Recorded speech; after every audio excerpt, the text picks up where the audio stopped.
Single or? Well, thank you, Patrick.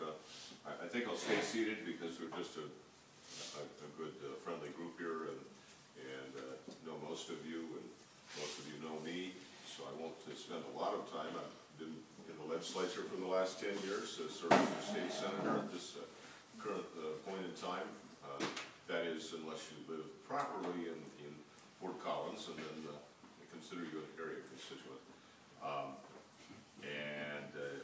I've lived in Colorado all my life.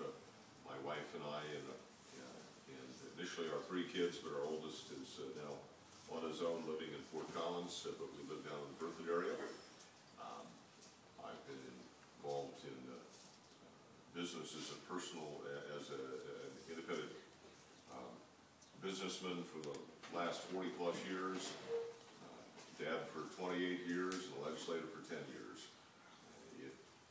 When the district was changed and we found ourselves in the 2nd congressional district, I knew that we couldn't just accept what politically the conventional wisdom thought was the inevitable, and that is that we'll now be represented by the Democrat Jared Polis, who is currently holding the current seat for the 2nd congressional, because the district has changed dramatically, and we can make a significant change in Congress by changing this seat. If you look at the numbers, actually the Denver Post published the latest numbers just today, I believe it was, or possibly yesterday they published it. And I've been saying that nearly half of the district is brand new. Well, if you look at the number of registered voters, well over half of the district is brand new, and Laramie County is the biggest part of that. We believe in liberty. We believe in limited government, and we know that that is the direction our nation must take if we're to see a future of prosperity, rather than follow some of the paths that we're seeing in Europe today.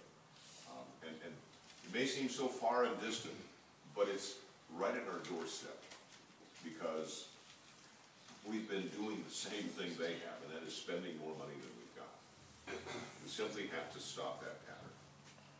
And that's my primary focus and reason for running and for intending to serve in Congress, is to go back and change that mindset. That's the attitude and the principle focus I've had down in Denver.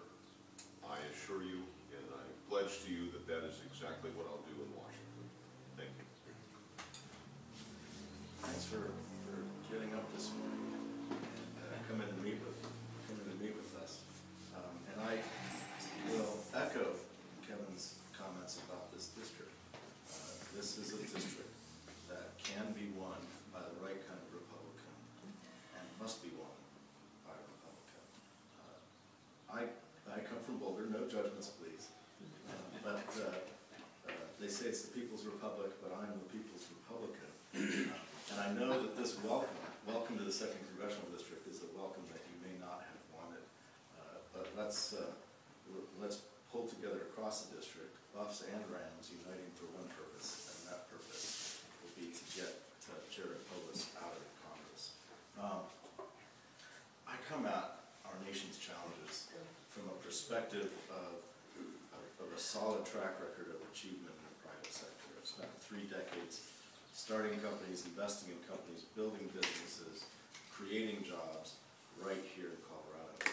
I've created a company with over 100 employees. I've been involved in many others and created many opportunities for others in the state of Colorado and elsewhere. And from that, I've learned what's really important in the relationship between the citizens and the government. And that relationship is that government needs to be small.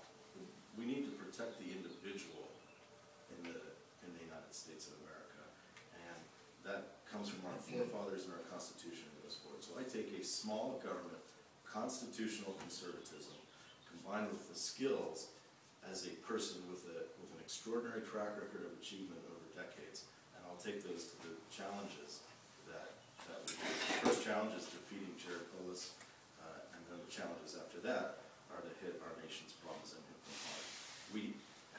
extraordinary economic crisis in the United States. We have a debt crisis that everybody knows that it's not sustainable. Patrick gave us 3 minutes each. In those 6 minutes, we'll be adding $12 million to our national debt. So that didn't take very long, did it? So we need to address this. We need to address it in the very next congressional session, and we need to do it effectively. So we need people with skills and the right philosophies to win the election and to make that happen. I'd like to thank Mel for his prayer for the fire, and I just want to add that I think it was shameful of Jared Polis to come up and try to politicize the victims of the fire at the same time that he's doing a fundraiser in Fort Collins. That's I know nobody here except for Randy Collins is a Jared Polis fan, but just keep in mind that's the kind of shameful representation that will happen.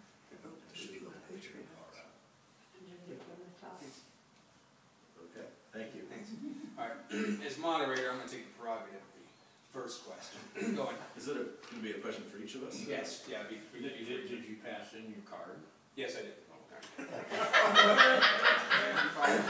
So go right to the fundamentals, basic general philosophy. What is the purpose of government, and how will you use your position as our elected representative to ensure that government fulfills that purpose? Well, the purpose of government, in a free society, our rights don't come from government. Our rights come from the Creator. Our rights we are born with our rights. The purpose of government, and the sole purpose of government, is to protect those rights from infringement by others. The only reason we need it is because we're human beings and we're not angels. So the purpose of government are things like protect our borders, create our national security, provide a law enforcement function.